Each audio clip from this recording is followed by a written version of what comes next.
The NFL stands for not for long. Set, Sharga and Armstead. Roll out, Walker still running out. Looks to the left, wide open, Thompson touchdown.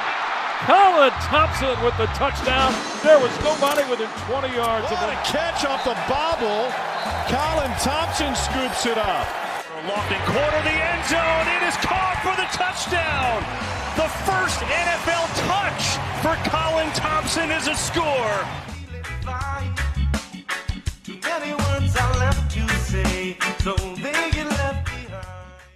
What is going on, guys? Welcome back to another edition of the Colin Thompson Show, brought to you by Not For Long Media and our friends over at the original Fudge Kitchen, shipping fudge and sweet treats across the country. I talked about last week on our show how we sent 24 plus boxes to a business in Texas that are planning their Christmas gifts to all their clients. So we sent a bunch of fudge down there. We sent a bunch of chocolate covered pretzels, chocolate covered strawberries, homemade Reese's cups. I mean, you name it, they got it. And they put together amazing packages for anybody celebrating birthdays, holidays. But I think it's a really cool idea that a business is doing that. A little bit of touch of the Jersey Shore with some saltwater taffy. Why not? Absolutely. So fudgekitchens.com, you can go right there and order it, or go to all their stores from literally Ocean City all the way down to Cape May. They have multiple stores in Ocean City. They have multiple stores in Cape May. Check them out, fudgekitchens.com, shipping fudge and sweet treats across the country. Guys, I'm really excited for you guys to hear from Anish Shroff today. We have become great friends. He's become a mentor of mine. He is a fantastic play-by-play man, first-class human being, dad, husband. Got to know him on a personal level, professional level, working with him at the Carolina Panthers. Mick Mixon, the legend, who's been on this podcast, one of my favorite of all time. He retired last year after a couple decades, and Anish stepped in, living in the Charlotte area, from Jersey, living in the Charlotte area with his wife and kids for years, and stepped up and applied for this job and got it as the play-by-play man for the radio broadcast of the Carolina Panthers, and has absolutely killed it. Did a great job last year, relationship building, killer, calls an amazing game. And then you guys probably know him from his time at ESPN, calling college football. He did an amazing job calling college lacrosse this year, being in Maryland and Annapolis area. Everybody talks about the games and how well he does calling games. That's how good he is. So I hope you guys really enjoy this. For those that follow me on social media, follow the page. I signed with the Minnesota Vikings. So it's been a blessing to go to work at this first-class organization every day in training camp, a great group of men. And it's been great going to work with this tight end room. And, a lot of familiarity here with a lot of people that I've worked with throughout my career professionally and collegiately, which has been really cool. People from my hometown as well. So that's really unique in professional sports to be able to do that. Those things don't happen a lot. And to be here with this Coach O'Connell, his staff, operations to equipment to food staff, everything has been first class. Strength staff, training room, nutritionist. I mean, it's really a really special place to work, and I'm really happy to be here. It's been really fun so far. Getting the pads on, we're getting moving and grooving. But all these interviews, my point is, they're all pre-recorded and they're not really time sensitive. They're more, fun conversations, a little bit of history piece here and there. So it's not like you're going to be listening to something that was relevant in June. So expect more of that here as we get through training camp. I appreciate everyone's support of Not For Long Media, all of our shows. We have 8 now. I appreciate everybody, and I really think the sky's the limit for the media company, and your support, our sponsor support. Can't thank you enough. Guys, going to a game this year, check out GEEK. Awesome app. We use it all the time. It's so easy to use. Pop the code in, Colin Thompson, COLINTHOMPSON, for $20 off your tickets, $50 or more. Shout out to our friends at Actions Over Words Apparel. Awesome, really, philanthropists in the apparel business. Again, I can't thank you guys enough. I hope everyone has an awesome week. And again, we're plowing through training camp, and you'll hear from me towards the end of it here when we get some time. But for now, my head's down and we're rocking and rolling. And, trying to be a Minnesota Viking. So appreciate everyone's support. I hope you guys enjoy Anish Shroff, one of the best play-by-play people in the entire business. All right, we have one of my favorites, and they're all favorites. It's just like your kid, but there's certain people in this business who you connect with, and there's certain people in this business you connect with and then become friends with and a mentor and all these great things, and that is the legendary Anish Shroff. Anish, how you doing today? Colin, I'm good. I got my Starbucks. I'm still working off a little bit of jet lag. I'm here 5 days since I've been back, but getting ready, man. Getting ready. Things are about to get busy this time of the year, so sort of the last week, the last calm before the storm hits. Yeah, it's that time of year. I think we're all we're ready for it, and this will be a little backdated.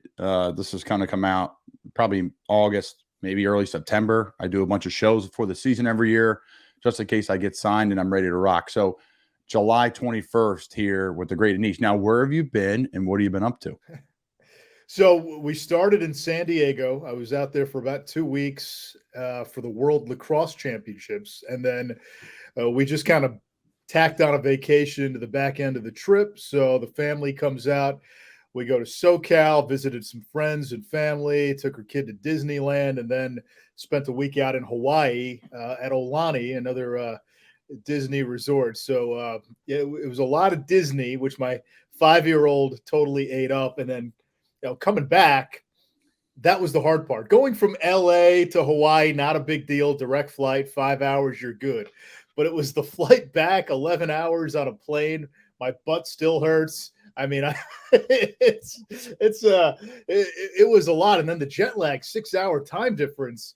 It's taken me almost 4 or 5 days just to get over that. But again, those are problems that I'd gladly trade in for. So yeah, the old first world problems we talk about, but that's again, and you could talk about so many different things that the sports world and your passion and now work has brought you and your family. But that's the cool stuff where you're sitting down and saying, listen, I'm calling these games to San Diego, which is awesome already. Come out right on the back end of the tournament. The family shows up and we're all going to go to, SoCal. You don't get to do that. It's hard to do, to get the family from the East Coast out there. Luckily in Charlotte, you got a great airport to fly in and out of. And then we're going to bounce to Hawaii. Like, that just makes me happy, man. 'Cause that's our sport, what we do. I mean, your football, you do tons. It's a grind. It's hard. You spend a lot of nights in hotels. You're away from your family's birthdays. You know, a lot of different things, whatever that may be. And you get to do fun stuff like that with your family. That's awesome.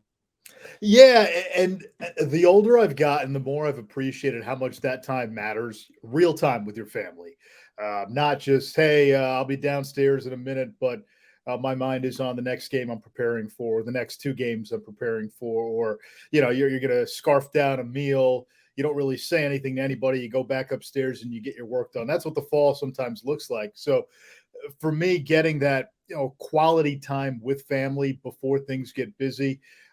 That's vital.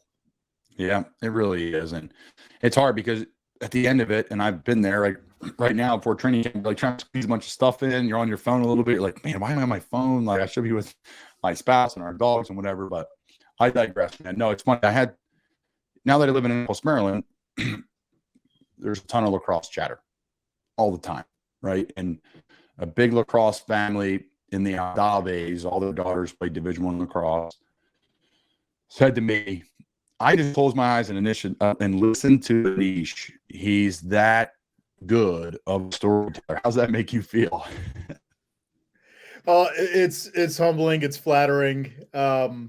You were with us for the quarterfinals, kind of watching how we went about our business in the booth before the game, during the game, when the quarters for the NCAA tournament were in Annapolis, and you got to see Notre Dame in part of its path to a championship. I've always felt that's a sport that, as a play-by-play guy, we want to build moments, and the way that game is structured, it's almost like a symphony. You have the face-off, right? You have a little bit of silence. The face-off happens, and things slowly start to build. There's this tussle. Then the ball pops out. Now your wings join in, and you're activating your woodwinds, your oboes, your clarinets, your flutes.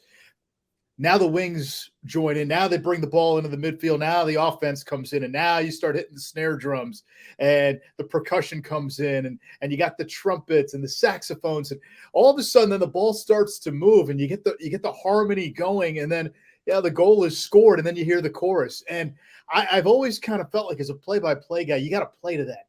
You have this great opportunity to build moments, which is so intrinsically a part of the game, and there's a harmony and a rhythm to the game. It makes my job easier. All you have to do is find it. And once you find that rhythm, and once you can find, okay, this is when the music is about to start, this is the beat. Once you know you're on that beat, it's a real fun sport to call. Yeah, I've gotten more into it. It's the talk down here in the sauna. When you're up in Doylestown, Pennsylvania, outside of Philly, it's, what football team and what wrestling and basketball. It's probably more rounded athletically. Here, it's all across. St. Mary's versus Spalding. Spalding's doing this. That's all I hear. Severn's doing this. You got Gilman and Boys Latin and McDonough. Yeah. You got the whole night. Great. And it's fun for me, and it's been a great dynamic. So I digress. You call everything. You're on, primarily ESPN, right? I think that's your one network you're pretty much on all the time. I know guys are doing different networks and bouncing around now. It's hard to keep track with a lot of what's going on in the media world today. It's a shame. A lot of good people lost their jobs. But I digress. So what's ahead for you here? We are July 21st. We're getting ready for training camp. Are you heading to Spartanburg? Are you doing some interviews, getting ready for the season? Yeah, so I'll head to Spartanburg next week, get ready for Panthers training camp, head down to Wofford. And then once that starts, you were there last year, which was my first season with the Panthers. And last year, as you kind of saw, for me, it was more about getting to know the guys, just kind of developing some personal relationships, getting to know, who these guys are. And, the one thing that I picked up on right away, and I'm sure you've seen this up close, and we've talked about this, is just the value of human interactions between athletes and media. So many of the interactions that I witnessed were just not human. And when we talk about athletes trusting media members or distrusting them, you can see where that comes from. When somebody's talking to you, Colin, and they're treating you like a commodity, and I'm just there to get a soundbite out of you, versus a real authentic human interaction, the difference. And the one thing that I made sure to do was, I didn't want my first interaction with anybody I was going to interview to be me holding a recorder with a microphone in their face. I wanted to have that human interaction first. So last year was a lot about building the relationships. And then this year is more about, kind of advancing those relationships, getting to know these guys a little bit better. Hey, you got married in the off season. My job as the Panthers play-by-play guy is not just to broadcast the game and describe what's happening. It's also to connect the players and the coaches to our community at large. Who are these people? Why should you root for them? What makes them relatable? What makes them human? Because oftentimes you're put on, this pedestal and you're put on a platform where you're not relatable. So that's sort of how I view it. Now, there's other media that may say, oh, well, you got to do this differently. Your job is different. You're not out there to break news or get information. I understand all that. To me, it's, the value of training camp for me is the value of just human interaction, as simple as that sounds. No, that is just exactly what it should all be about now. I think that's why new media, which athletes are controlling, right? A guy like myself, a guy like JJ Redick, have your own show. I'm not comparing myself to JJ either. Guy's an all-time NBA great. But I digress. When you're controlling the narrative, you're telling the stories, you're having players on because they're immediately comfortable because of that human interaction. It's a really good point. Of course, that brought you and I together and some great stories and some great laughs over the years. But, I was watching the quarterback show. Have you seen that yet? You know what? I started to. I got about halfway through the first episode, really good. And I said, you know what? This is something I want to pay attention, watch. Yeah. So I've downloaded it on my next plane ride. I've got the Netflix show downloaded on my iPad. It gets better every episode. I thought early on it was very stuff we already seen. Mahomes running around making throws. Then it gets into like playbook and at home and taking care of your body and all the stuff that because I saw the first two episodes and complained on my show. And I was like, what the heck, man? We already saw this stuff. I get it. I know about the, so then it gets really personal, and it was so well done. But I saw a press conference, and I remember it was after a loss, and one of our clips, we clipped it for our social media. And I'm like, can we just have one reporter? There's the team reporter, the Panthers hire the person. All the media people give one question to ask that player.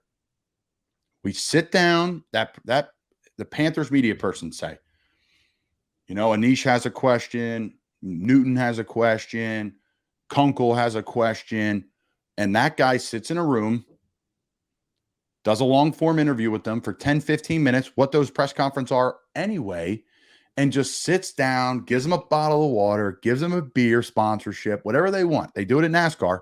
Give them a glass of milk and just have the person have a one-on-one conversation post-game. Because I think him standing up there behind a mic is just archaic. The lights are flashing. You're going to get the same answer. If you lose, I take all the responsibility. I need to be better. We need to be better as a team. We're going to get back to work and grind on the film. Done. If you win, team played great. Yeah, I scored 2-3 touchdowns. Awesome. But the team played great. We're heading in the right direction. It's the same thing. Give the guy a beer, put him in a room with the lead journalist for the, for the organization and do it. What are your thoughts on that? I think that'd be a little bit better way to get the player comfortable, get more out of them.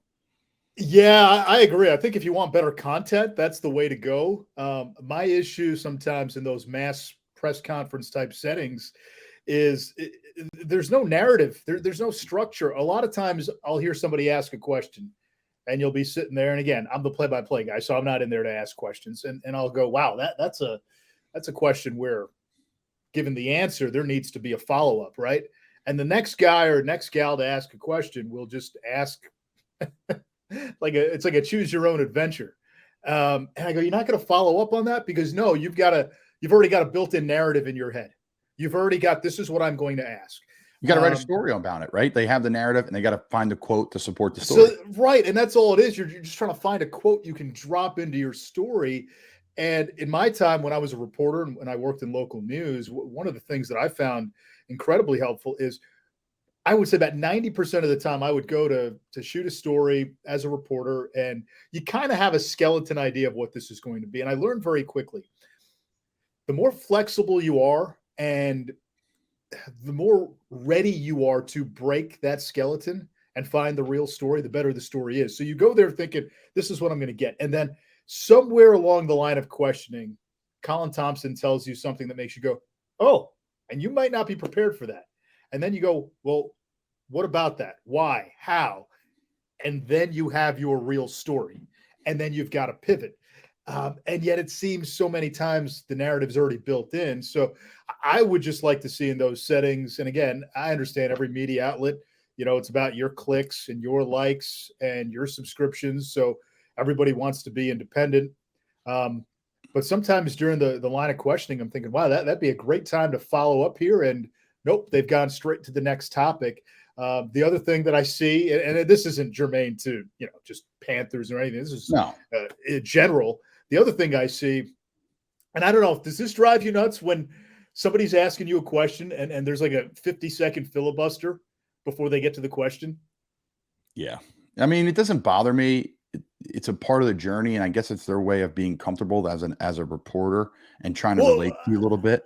I don't know. I'll put it this way. Like, let's say you had a bad game, right? Let's say you had a bad game. Yeah. And they start Carolina.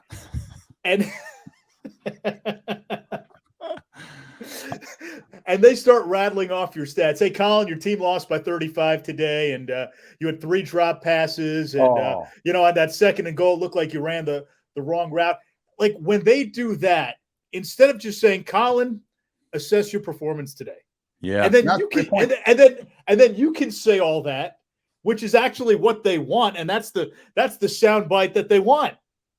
I never understood taking stuff off of the athlete's plate in terms of an interview. I'm going to tell this guy everything he already knows, as opposed to just asking a simple, dumb question that elicits a better response.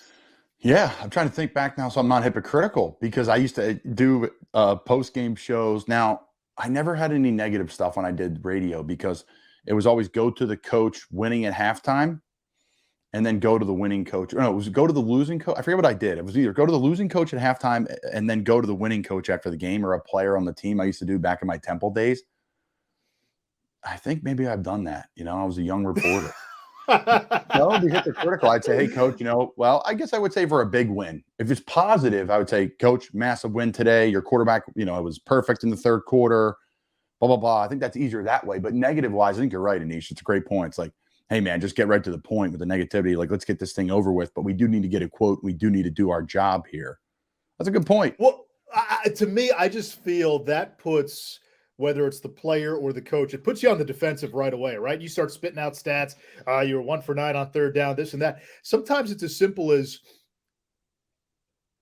assess third down, and they'll say, we weren't very good on third down. Because at that point, the coach or the player, you can't back up 1 for 9 on third down or whatever it ends up being. You can't back up 3 yards of total offense in the fourth quarter. You can't back that up. So you're going to come out and speak honestly and truthfully. A lot of times it's like, yeah, I know how bad we were. I don't mind telling you how bad we are, but you telling me how bad we are is something I already know. And that's where you get the defensiveness. And again, there's some people who look for that and they want the conflict. I'm always just trying to find the best answer. When the Panthers were struggling early in the season last year, it was a lot of, what happened in that fourth quarter, or, that final play, or whatever it was. Just kind of, you take me through that, and I would try to eliminate as much prologue and preamble so they can say it, and I'm not saying it. It's really good stuff. I love it. It's a great point. It's a great topic, but I digress. We move forward to our Carolina Panthers. I'm not with the team right now, but I will always be a Panthers fan. I love my time there, and I hope to be back there one day if it fits for all of us. It was great. It really was great. It's a great place to live. It's a great place to play. It's a great market to play in. There's wonderful, nice people down there, and I'll always be a Panther, always. Okay, you've been there. I'm going to ask you the journalist question. You've been there. Okay. You've seen the group. I'm not going to give you what's Bryce Young.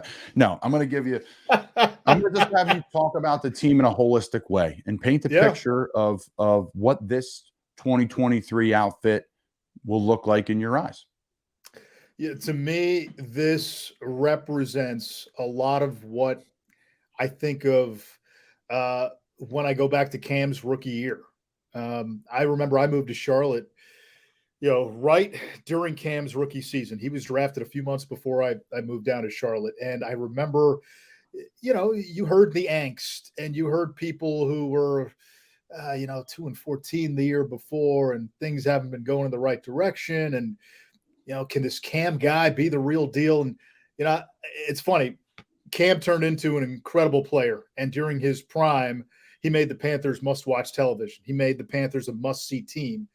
People forget he had more questions, despite his physique and his build, coming out of college as the number 1 pick than Bryce Young did. People wondered, could Cam Newton run an NFL offense? It was a legitimate question. He had come from Auburn, where, everybody thought he ran offense for dummies. It was the zone read. He was this spectacular athlete. And people said, there's no way he can do that stuff in the NFL. And then you watch the first game, and you're going, whoa, we got something. And to me, I think we're on the cusp of that moment. We need to see that moment from Bryce Young and this team. But if Bryce Young is who this franchise believes he is going to be, we are, I don't want to say it's stage 1. We're sort of at stage 2 of a moment. I think stage 1 was last year, the second half of last season, where nobody gave this team a chance. 1-5, you fire the coach. I mean, think about this. You opened the season last year with Baker Mayfield at quarterback, McCaffrey's your running back, DJ Moore and Robbie Anderson are your starting wide receivers. They're all gone. New coaching staff as well. A hard reset. They changed the team, most of it on the fly offensively last year from the skill pieces, and yet they were playing a meaningful game in January against the Buccaneers, had a lead in the fourth quarter. If they hold on, they win the division, and then all you got to do is beat New Orleans in the final game, and you're hosting a playoff game. So there was a foundation in place, and now you add what you feel is a franchise quarterback. So I kind of view this as, hey man, this, if they're right on Bryce Young, you're kind of getting to watch the beginning of a moment. And then when you look at the rest of the NFC, Colin, who are the sure teams in the NFC? You got Philly. They're going to be good. San Francisco, we've seen they're quarterback proof. They still got a good core. Minnesota looks to be, closing up that window. Maybe. I know you might end up there, so you can edit that part out. I know. We'll see what happens. All up but in the air. Green Bay, has pieces, but they traded away Aaron Rodgers. We don't know what Jordan Love's going to be like. Dallas again. How much longer is their window open? It's a valid question. This isn't the AFC when you got Mahomes, you got Allen, you got Burrow. Rodgers is healthy. Rodgers now with the Jets. Herbert. All these young quarterbacks in their prime. This is a conference where it's pretty wide open. And then when you zero in on the division is very wide open to the point where, the Panthers could win the South with a rookie quarterback. Yes, there's a lot of interesting things there. I think you brought up some good points that there was a good foundation, in Carolina set, especially when it comes to what they did with the roster. I mean, that's a really good roster. Obviously, you lose DJ Moore. He is the best or one of the best athletes I've ever been around and is so, so good. And I think they're going to do some damage in Chicago. I think they're a young team and they're heading in the right direction. Don't get me wrong. They're going to have some success, but I think they're a team that could show up and beat a really good football team out of the AFC and being like, whoa. And then they may be in that point where they're still younger and they may lay an egg. I don't really know all the details of the roster, but I know they signed some really good linebackers. I know they signed some really good skill guys. And I know Justin Fields is a guy trending upwards. I think he brings some great points, but that Carolina roster, and we'll stay in Carolina, is really, really good. I think you're going to see a guy like Terrence Marshall come through, trying to figure it out, get his feet under him. Guys, he was the highest recruited guy over Jamar Chase and Justin Jefferson in high school. He was a part of that core. Then you have another guy who was a part of that core who barely played in Stephon Sullivan. I'm looking to see how they use him this year in that offense. That tight end room's unique with Hayden Hurst, Ian, Tommy Tremble, Gio Ricci. Like, I know I played in that room and I know those guys really well, and fans maybe get on them, catching balls and all this stuff. But that is a really good group that has all different skill sets. And I'm looking to see how Frank Wright uses them. And that offensive line, listen, complete rebuild. And they have depth there. I mean, Pat Elflein, people don't talk about Pat. Now, Pat's been banged up. Pat's like a Remington Award winner, and he's like the 8th, 9th guy there. That's how not good. And that's no disrespect to Pat. Pat knows I love him. But coming off the injury and all, that's tough. They drafted guys. Like, that's how deep. That may be the deepest position they have. So it's going to be really interesting to see how it all comes together, of course. Yeah, that offensive line, to me, is not getting enough ink in the offseason because that was a priority and an area they wanted to address the year before. And you drafted Ike Ekwonu, who's going to be, I thought he was solid as a first-year guy. Left tackle. Really, I mean, first game, hey, go face Myles Garrett and Jadeveon Clowney, right? I mean, you talk about baptism by fire. I mean, they threw him right into the inferno. I thought he showed well, and he got better as the season went along. Now he's in year 2. Brady Christensen is now in, year 3. Another guy who I think is probably more suited to play inside than he is outside. I thought Bradley Bozeman, when he entered the starting lineup, the whole offensive line changed. Great guy off the field. He was one of my favorites on the team. He and his wife, his wife, Nikki Bozeman, if you don't follow her on Twitter, I mean, basically de facto mayor of Charlotte in a year. If you're not following, don't even follow Bradley. Just follow Nikki. Just follow the wife. Follow Nikki. She's the best. And they're an unbelievable couple that we've gotten to know and spent some time with, do some traveling with a little bit last year. They are real as it gets. Don't let the social media thing and all that. They raise tons of money. They donate tons of food. They are tremendous. And we could do a whole show on the Bozemans. That's how awesome they are. I mean, they got beers being made and they're donating this.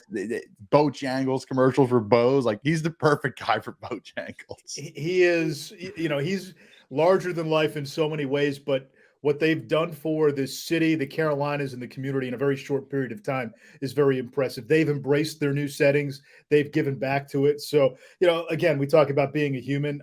I root for a guy like Bradley Bozeman. I root for his family. Austin Corbett's coming off an injury. That is significant. I thought he played really well last year. So, you're watching that. And then you got Taylor Moton, solid as it gets on the right side. Cade Mays showed as a rookie last year, seventh round pick out of Tennessee. So, you've got some pieces there to work with, which makes it easy for Bryce Young. Bryce Young isn't walking into a situation where it's, oh no, am I going to get sacked on every play? This guy's going to have some time to throw, at least in theory. This guy's going to have, I think a deeper arsenal of players around him. Yes, you don't have that McCaffrey, you don't have that DJ Moore, but there's more depth in the skill position this year. So to me, again, it wasn't like you're getting Bryce Young and you're starting over.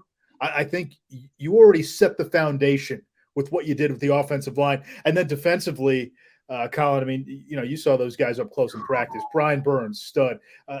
I want to see J.C. Horn play a full season because if he plays 17 games this year, with all due respect to Patrick Surtain, I think people will look at, J.C. Horn as one of the top 2 or 3 corners in the NFL if he can play a full season. And that's been the only thing slowing him down. When he's been on the field, he's been dynamite. You get a guy like Von Bell, ball hawking safety. It allows, a guy like Jeremy Chin maybe to move down, play in the box, play that rover role. Plus we have Dante Jackson. I mean, it's if he can come back from his injury. Shaq is steady as it gets. Frankie Louvu, I thought was underrated. Somebody who very well could have had a chance to make a Pro Bowl last year. I thought he had a tremendous season, playmaker. So there's pieces there. And Derek Brown. I mean, you could argue Derek Brown was the defensive MVP of the team. Yeah. There's a lot. They have that's what I'm saying. Most teams that get the first overall pick now, of course, they traded for it, but most teams that get the first overall pick or even trade for it don't really have the roster to support it. You got a lot of holes. Yeah, you have that pick for a reason. That's a 5-year plan there. I mean, people may quote that and take that wrong, but that's what it takes to flip these programs, like flip places around. And it wasn't like it was that bad before. And I don't want to get quoted. It comes across wrong, but it's when you want to have sustained success, my opinion, I think, the building process, whatever the coaches are, whatever it is, like to build a roster in the NFL, unless you draft Patrick Mahomes, whatever, 10th overall, whatever they did, 9th, I think I'm excited for him. I'll always cheer for him. There's so many great men in there. There's so many great people that work in that building. And there's a lot of really great men in that locker room, the strength staff, the nutrition staff, the trainers, the equipment room. Like I've been in a lot of buildings and quality human beings. Yes. People that work their ass off. That's what this is all about, right? Like we need to make money and do our jobs and all that stuff. I get all that, but separate that. There's a lot of really good people there. So I digress again for the 50th time. I'm using that word today. You know how it is. Sometimes on a broadcast, you just can't get that one word. You're using it. Digress. You're like, get it. Stop saying that. Okay. I need you to just tell some Mike Golick Jr. stories here as we wrap up. Oh, boy. I don't plan for any of these shows. I literally have not thought about that till now because I want to have fun. I don't want to have this chalk in there with you. What games are you looking forward to this year, Anish? I just don't like it. I don't think you can do that. Go listen to Anish on another show with Panthers, whatever. But okay. So, well, it's funny you say that because the last 3 or 4 interviews, and I got another one later today that I've done regarding the Panthers. How many questions did you think I got about Bryce Young's height? Oh my gosh. So thank you for not asking that. He's a great player. He did in the SEC. Those linemen are massive there too. What do you think Bo's played? What do you think Cade Mays played? It's good you brought up Cade Mays. That guy, now they drafted some guys too. They're going to have a bullpen of guys there. Whoever gets cut from that room will start for another team. Wow. In my opinion. That's the Eagles have that problem. Like the teams that have the great offensive lines, Niners, they have those issues. Like, oh God, if we cut this guy, he's gone. You can't put him on the practice squad. So they have that much depth in that room, in my opinion. But digress. Again, I said it. God, Colin, so bad. Give me a Mike Golick Jr. story, man. There's so many of them. From Mayo to his Twitter's just remarkable. Like, are you paying someone to be that funny, Mike? Like, how do you come up with that stuff? He's been a guest of this show, so gracious to me. He's one of my first guests I ever had on, probably 2017, 18, when I just started. On the phone, on speakerphone, next to the microphone. I have it propped up like this. No audio, no visual. Mike Golick Jr.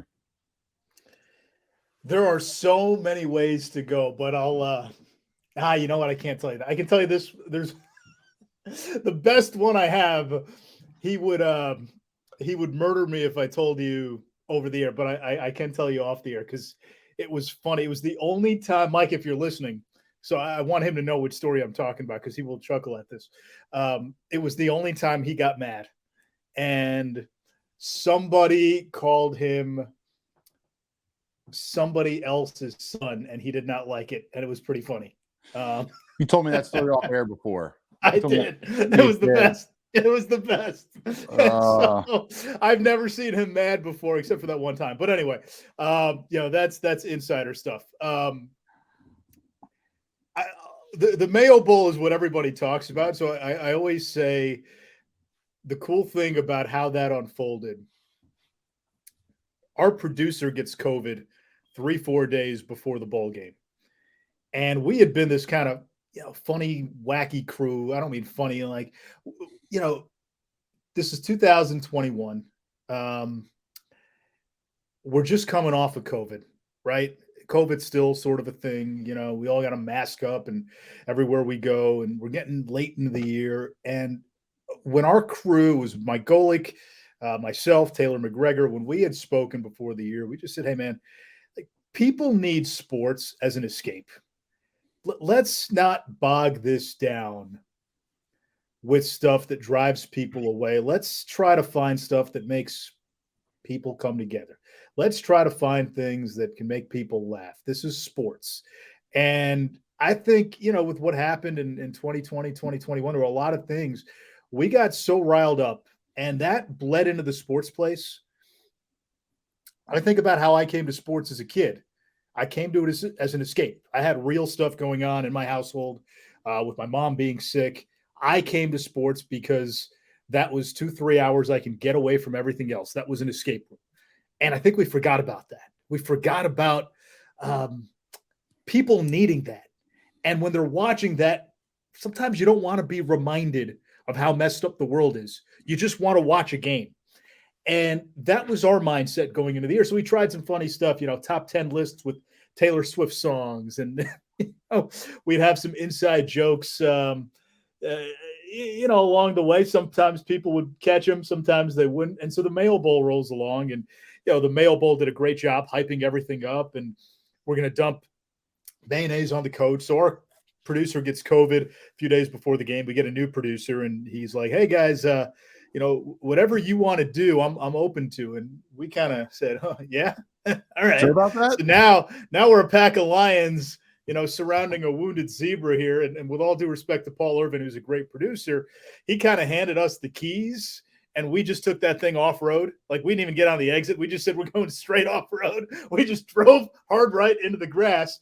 And so we started throwing out some ideas. So I said, hey, maybe we can have some fun with this. Maybe, dip some food in mayonnaise, every quarter or something. And Golick's like, whoa, I get to pick the food. All right, sure. It's the day of the game. Before the game, we're down on the field saying hello to some people. And I see him. He's got a box of Oreos in his right hand. He's cradling it like a football. And I mean, he's not letting this thing go. And I go, what's with the Oreos? He goes, oh, you just wait and see. Second quarter rolls around. We open up the Oreos. We dip it in mayonnaise. And, the next thing you know, the internet blew up. There it is. The guy's an absolute legend, man. But the food thing was his thing all season. So I remember one of the first weeks we went out, we go out to Starkville, Mississippi. Big Bad Breakfast was the name of the place. And I digress. Breakfast is a word that I have stuck in my head. I just thought about, if you think about breakfast, the word, like we got to be saying that wrong, right? Isn't it break fast? Like we're breaking our fast. breakfast. How did that turn into breakfast? But anyway, Probably somewhere down south. Someone said, with the strong accents down there. And then it comes up north. Then it's, I'm not blaming the South per se for saying that. I'm just saying you have some unique accents down there that get a little quick, I should say. And breakfast, I don't know. Maybe. I don't know. That's been stuck in my head this morning. Anyway, so we order food and they gave us this big platter. And literally I sit down, I open my styrofoam container, and I mean, Mike is just devouring this thing. I mean, like a machine. And I'm watching him like, dude, are you okay? He looks at me, just goes, what? He's such an alignment in heart, man. He's the definition. Like, he couldn't believe I was judging him. I go, dude, we just got here. Nobody is eating your food. And this dude is like Oliver Twist. I mean, he's just going to town like he's never seen a meal. And then for whatever reason, as the season progressed, this guy had a sixth sense in every place that we went. Donuts, ice cream, cookies. We're walking down just the street in New Orleans. We're doing the New Orleans Bowl. And he goes, oh, I think there's a donut shop around here. Oh, yeah, it's right there. I'm like, he's like, I just know. I just know when it's in the area. We walk in. He got what did he get? It was like this cinnamon bun, and I'm not kidding you. It was probably this big. It was like the size of an actual cake. I mean, he lifted this thing up like it was baby Simba. Ate the whole thing too. I mean, it was incredible. Dude, he's an absolute legend, and he's just. I'll say this with all due respect. He's like the practice squad or like the 8th, 9th offensive lineman for life type guy. Like, you want him in the room, picking up the Bojangles for the group. Shout out to Bows. He want him in the room, finding the food the night before the game, that type of stuff. And just, hey guys, we're going here. Which is a little bit of me. A lot of me is doing that. I'm just another offensive lineman at heart too, so I understand it. So as we wrap up, Anish, he's a great guy, and he's become a good friend. I actually saw him right down in Manhattan Beach when I was down in SoCal, in July. So what was he doing down there? Good friend. That's where he lives now. That's where he lives. Really? So he's an LA guy now. Yeah, man. I'll tell you what. LA guy. I went out there for the NFL media thing. I get it. I get why people live there. Now, listen, the taxes or something, what you pay for a piece of property there or something. But if that's not an issue, you're like, hey, you know what? I went to Manhattan Beach. I had a margarita and some great food overlooking the water and the mountains. And I'm like, this does something for your soul now. I get it. I understand it. So Southern California, yeah, I could do that in San Diego for sure. I hope that $30 margarita was worth it, though. Yeah, I picked up the tab. I did pick up the tab. I didn't even look at the bill. I mean that respectfully. I didn't want to really peek at it too much. I just saw the tip. Great. Boom. Here we're at work.